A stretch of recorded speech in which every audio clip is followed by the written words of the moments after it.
আসসালামু আলাইকুম প্রিয় শিক্ষার্থীবৃন্দ, ভিজুয়ালাইজেশন এক্সপার্ট একাডেমির পক্ষ থেকে তোমাদের সবাইকে জানাচ্ছি স্বাগতম।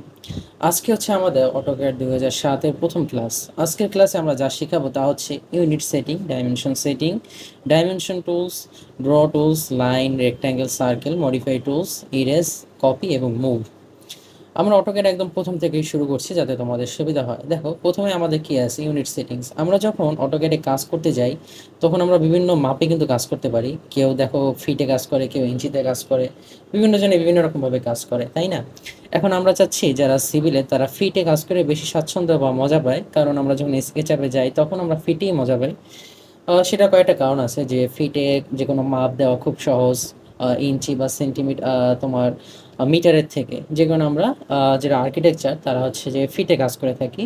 আচ্ছা, আমরা এখন দেখো, আমি যদি এল এন্টার দিই, এল হচ্ছে লাইন এন্টার দেওয়ার পর আমি যদি এখানে 10 ফিট দিই, দেখো কমান নিচ্ছে না কিন্তু, কারণ আমার এখানে ফিটে সেট করা নেই। আমাকে এখন ফিটে সেট করতে হবে। কীভাবে আমি ফিটে সেট করব?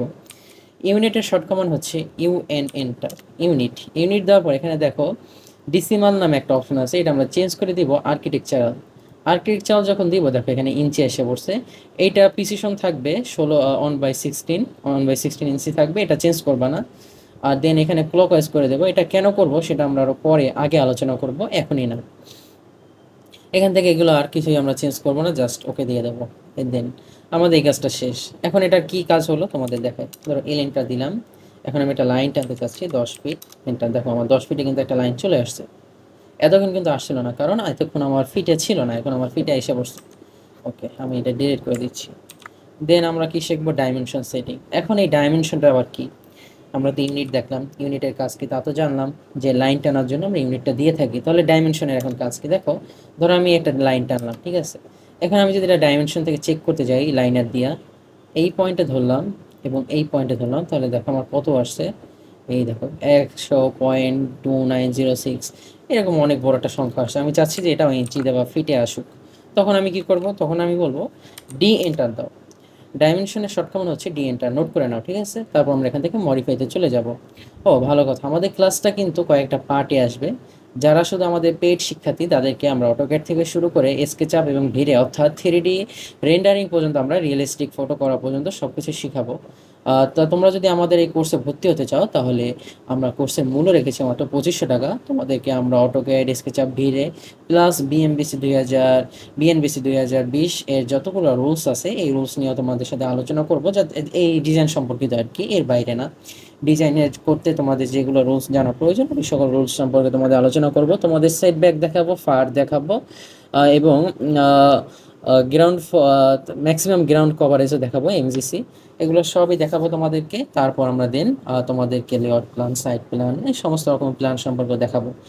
তো এই হচ্ছে আমাদের কোর্সের মডিউল। তোমরা যদি আমাদের কোর্সে ঢুকতে চাও তাহলে আমাদের কোর্সের মূল্য হচ্ছে 2500 টাকা। আমাদের মোট ক্লাস হবে 20টার ভিতর হচ্ছে 20টা রেকর্ডেড ক্লাস, 20টা লাইভ ক্লাস। তো আর কথা না বলে এখনই শুরু করি। তোমরা যদি ঢুকতে চাও আমাদের কোর্সে তাহলে তোমরা যদি ফেসবুক থেকে দেখে থাকো তাহলে মেসেঞ্জারে নক দাও বা পেজে নক দাও, এবং তোমরা যদি ইউটিউব থেকে দেখে থাকো তাহলে সাবস্ক্রাইব করে ওখানে কমেন্টস বক্সে বলো, আমরা তোমাদের ওখান থেকে ফেসবুকের লিঙ্ক দিয়ে দেবো। ওকে, তাহলে আমরা শুরু করি। আমরা আবার প্রথম একটু দেখাই, ডি এন্টার দিলাম।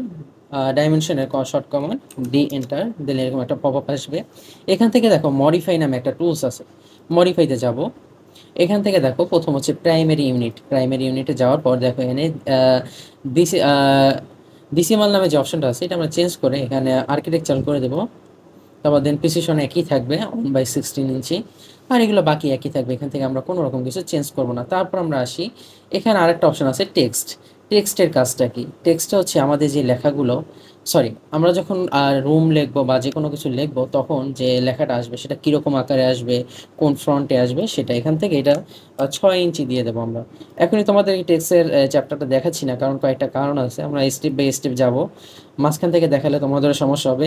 এখান থেকে বাই লেয়ার তোমরা হোয়াইট সিলেক্ট করবে। যখন তোমাদের এই স্ক্রিনটা সাদা থাকবে তখন তোমরা কালো কালার সিলেক্ট করবে, আর যখন তোমাদের এটা কালো থাকবে তখন হোয়াইট সিলেক্ট করবে। আর এগুলো কিছু চেঞ্জ করার দরকার নেই।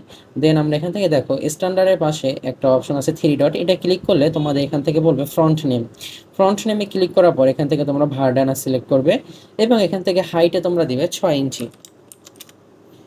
6 ইঞ্চি তারপর জাস্ট ক্লোজ করে দিবে। এবার আমরা আসি সিম্বল অ্যান্ড অ্যারো, এখান থেকে আসার পর আর্কিটেকচারাল টিক একটা সিলেক্ট করে দিবে। দেখো এটা কি হয় তোমাদেরকে আমি একটু দেখাচ্ছি। আমাদের যে প্রথমে যে আমরা লাইনটি নিয়েছিলাম সেটার সাপেক্ষে তোমাদের দেখাবো, একটু ওয়েট করো। আচ্ছা, এখান থেকে কয়টাই আর্কিটেকচারাল টিক করে দিবে, আর কিছু চেঞ্জ করার দরকার নাই। এখান থেকে কালার হোয়াইট দিয়ে দেবে। এখান থেকে বাই ব্লক, এখান থেকে তোমরা চাইলে যেটা ডিফল্টে আছে সেটাই থাকতে পারে, কিন্তু আমরা দেবো কন্টিনিউয়াস, অর্থাৎ লাইন টাইপটা হবে কন্টিনিউয়াস, কোনো রকম গ্যাপ থাকবে না লাইনের ভিতর। এটা দেওয়ার কয়েকটা কারণ আছে, কয়েক সময় দেখা যায় আমাদের ডিজাইনের ভিতর অনেক রকমের প্রবলেম করে। এই প্রবলেমটা যাতে না করে এই জন্য আমরা এটা কন্টিনিউয়াস দিয়ে থাকি। দ্বিতীয়টাই আমরা সেম করব। দ্বিতীয়টার ভিতরে দেখো এখানে বলতেছে লাইনের থিকনেসটা কত দিবে, আমরা এখান থেকে থিকনেস দেবো 0.0 mm। দেন আমরা এখান থেকে আর কিছু চেঞ্জ করবো না, লাস্টে আবার আসো line type XT line on, এটা আমরা দিব এখান থেকে কন্টিনিউয়াস, সেকেন্ডটাও কন্টিনিউয়াস, এবং থার্ডে আমরা দিয়ে দেবো 0.0 mm। দেন আমাদের এগুলো সব সিলেক্ট হয়ে গেল, আর কোনো রকম কিছু আমাদের এখান থেকে চেঞ্জ করবো না। যখন সিলেক্ট হয়ে যাবে ওকেতে ক্লিক করবো। ওকেতে ক্লিক করার পর সেট কারেন্ট। সেট কারেন্ট কেন দিব, অনেক সময় দেখা যায় আমরা ওকেতে চাপ দেওয়ার পর এটা সেভ হয় না। যখন সেভ হয় না তখন যদি আমি কেটে দিই বা ক্লোজ করে দিই তখন দেখা যাবে আমাদের মানটা নিল না। সেই জন্য সবসময় সেট কারেন্টে একটা ক্লিক করে দেন তোমরা এখান থেকে ক্লোজে করবে। এবার দেখো এখানে আমরা যে আগের বার আমাদের মানটা যেটা দেখাইছিল অনেক তোমাদের মিটারে, সেই মানটা এখন দেখো ফিটে দেখাচ্ছে, এই যে দেখো। আচ্ছা, এখানে টেক্সটের হাইট কিন্তু আমরা চেঞ্জ করেছিলাম, 6 ইঞ্চি দিয়েছিলাম, দেখে এটা 6 ইঞ্চি আসছে। সেটা কীরকম দিয়েছিলাম তোমাদের আরেকবার দেখে। এখান থেকে যাওয়ার পরে তোমাদের হ্যাঁ টেক্সট হাইট এখান থেকে দিয়েছিলাম 6 ইঞ্চি, এই 6 ইঞ্চি হচ্ছে এই সংখ্যাগুলোর। আর ভিতরে যে 6 ইঞ্চিটা দিয়েছিলাম সেটা হচ্ছে যখন আমরা রুমের বা যে কোনো নাম লিখবো তখন ওইটা 6 ইঞ্চি হিসাবে আসবে। আর এটা হচ্ছে টেক্সট হাইট, এই যে লেখাগুলো এইটার জন্য 6 ইঞ্চি। ওকে, দেন ওকে ক্লিক করে আমি এখান থেকে সেট কারেন্ট ক্লোজ। এই হচ্ছে আমাদের ডাইমেনশন সেট।